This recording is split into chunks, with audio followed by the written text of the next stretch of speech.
वापसी पर स्वागत है। आज हम आपके लिए एक और प्रेरणादायक कहानी लेकर आए हैं। बिना देर किए आइए इसमें डूब जाएं। मनुष्य के जीवन में ऐसे क्षण आते हैं जब एक छोटा सा निर्णय जो उस समय शांत और लगभग अदृश्य होता है, एक साम्राज्य की नींव रख देता है। ऐसा ही एक क्षण 1970 के दशक में कराची के भीड़ भरे ट्रेडिंग हॉल में आया, जहां ब्रोकरों और निवेशकों के बीच एक नाम फुसफुसाया जाता था। एक ऐसा नाम जो एक दिन पाकिस्तान की आर्थिक ताकत का पर्याय बन जाएगा, आरिफ हबीब। लेकिन यह समझने के लिए कि किस तरह यह युवा मात्र 60 रुपए की मामूली तनख्वाह से पाकिस्तान के सबसे बड़े व्यापारिक समूहों में से एक का निर्माता बना, हमें उसके पहले और बाद दोनों को देखना होगा। प्रवासन, संकट और साहसी निर्णय जो हर बाधा के विरुद्ध लिए गए। मोहम्मद आरिफ हबीब का जन्म 1953 में कराची में एक मेमन परिवार में हुआ, जो पहले गुजरात के बांटवा में रहता था। भारत में उनका जीवन आरामदायक था। वे संपत्तियों के मालिक थे और एक सफल चाय व्यवसाय चलाते थे। लेकिन यह सब 1947 में पीछे छूट गया। विभाजन ने बेरहमी से सीमाएं खींच दी और अनगिनत अन्य परिवारों की तरह उनका परिवार भी सब कुछ छोड़कर पाकिस्तान नाम के नए वतन में फिर से शुरुआत करने आया। कराची वह जमीन बनी जिस पर उनकी उखड़ी हुई जिंदगी को फिर से बढ़ना था। युवा आरिफ के लिए यह नई जिंदगी संपन्नता की नहीं, बल्कि सहनशीलता की थी। 9 भाई बहनों के साथ एक ही छत के नीचे रहते हुए सादगी और दृढ़ निश्चय उनके पालन पोषण का स्वाभाविक हिस्सा बन गए। उन्होंने 10वीं कक्षा से आगे की पढ़ाई पूरी नहीं की, लेकिन उनके पास किताबों से कहीं गहरी चीज थी, अवलोकन से तराशी हुई समझ और एक नजर जो अव्यवस्था में भी मूल्य देख लेती थी। 1970 तक जब उनके 2 भाइयों ने कराची स्टॉक एक्सचेंज की सदस्यता हासिल की, आरिफ सिर्फ 17 साल की उम्र में एक ऐसी दुनिया में कदम रख चुके थे जो उनकी उम्र के लिए बेहद भारी लगती थी। ट्रेडिंग हॉल एक गूंजता हुआ छत्ता था। तेज आवाजों में सौदे, हड़बड़ी, संख्याओं से भरे ब्लैकबोर्ड पर जमी नजरें। अपने काम के बदले उन्हें मात्र 60 रुपए मिलते थे। फिर भी जिसे कई लोग महज क्लरिकल काम मानते थे, आरिफ ने उसे मास्टर क्लास समझा। वे खुद को सीखने में डुबो देते। शेयर कैसे चलते हैं, भावनाएं बाजार को कैसे प्रभावित करती हैं और धैर्य कैसे घबराहट से मुनाफा निकालता है। दिन ब दिन वे कंपनी रिपोर्टों का अध्ययन करते, ट्रेडरों की मानसिकता समझते और शेयरों के शोरगुल में पैटर्न पकड़ लेते। ट्रेडरों ने इस शांत, समर्पित युवक को नोटिस करना शुरू किया, जो कमाने से अधिक सीखने में रुचि रखता था। धीरे धीरे वही लड़का जिसे शुरुआत में कोई गंभीरता से नहीं लेता था, एक्सचेंज का सम्मानित चेहरा बन गया। साल बीतते गए और आरिफ हबीब की प्रतिष्ठा लगातार बढ़ती गई। 1992 में उनकी विशेषज्ञता को सबसे बड़ा सम्मान मिला। वे कराची स्टॉक एक्सचेंज के अध्यक्ष चुने गए। यह मात्र मानद पद नहीं था। उनके नेतृत्व में एक्सचेंज ने कंप्यूटरीकरण को अपनाया, पुरानी मैनुअल प्रणाली को बदलते हुए। विकासशील देश के लिए यह साहसी आधुनिकीकरण था और इसने पाकिस्तान के स्टॉक मार्केट को उभरते वित्तीय केंद्रों की कतार में खड़ा कर दिया। हबीब 5 बार और अध्यक्ष चुने गए। यह उनके प्रति विश्वास का प्रमाण था। इतिहास अक्सर सच्चे नेताओं की परीक्षा संकट में लेता है। 1998 में पाकिस्तान ने परमाणु परीक्षण किए और दुनिया ने कड़े आर्थिक प्रतिबंधों से जवाब दिया।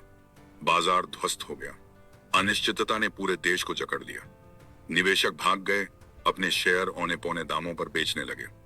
इस अफरा तफरी में आरिफ हबीब ने विपरीत कदम उठाया। उन्होंने खरीदना शुरू किया, बिना लापरवाही के, बल्कि इस विश्वास के साथ कि बाजार संभल जाएगा। अधिकांश लोगों को यह वित्तीय आत्महत्या जैसा लगा, लेकिन जब बाजार ने वापसी की, उनकी दूरदृष्टि ने सबकी राय बदल दी।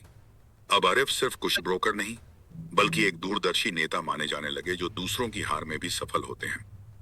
नई सदी की शुरुआत में हबीब की महत्वाकांक्षाएं ट्रेडिंग हॉल से आगे बढ़ी। 2000 में उन्होंने पाकिस्तान की दूसरी एसेट मैनेजमेंट कंपनी की स्थापना की, जो आज 430 मिलियन से अधिक की संपत्तियों का प्रबंधन करती है। समय एकदम सही था। पाकिस्तान ने निजीकरण को अपनाया था और सरकारी कंपनियों को निजी निवेश के लिए खोला जा रहा था।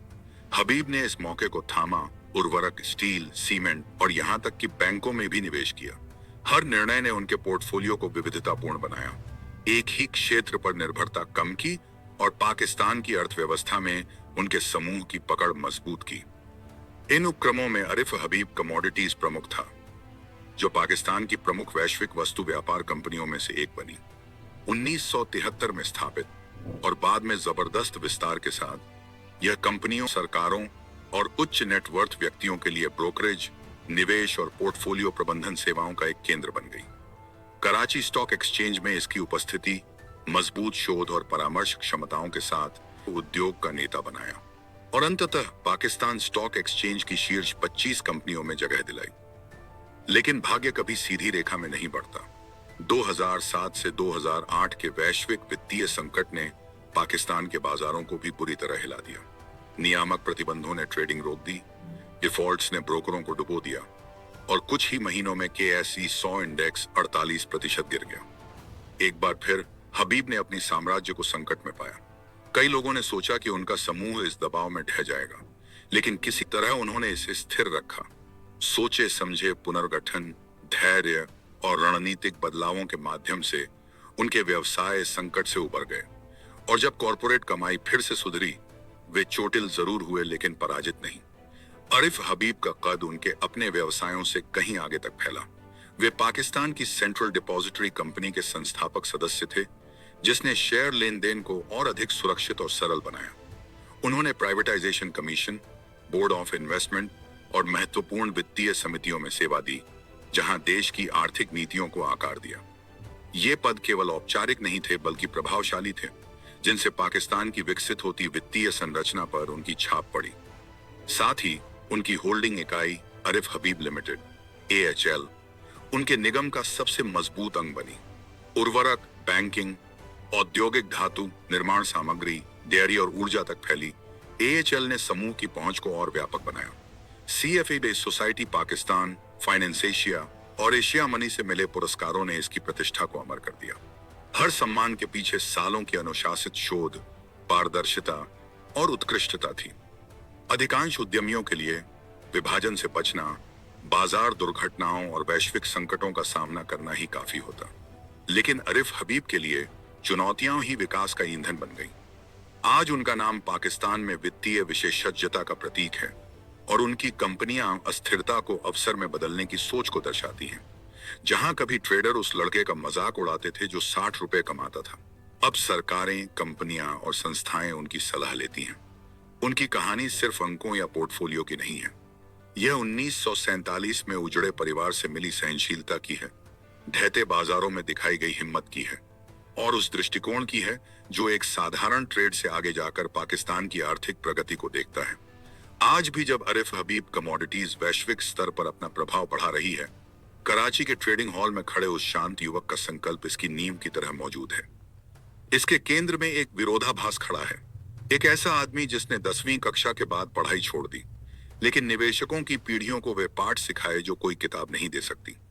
और शायद इसी विरोधाभास में वह रहस्य छिपा है जो उनकी कहानी को अविस्मरणीय बनाता है।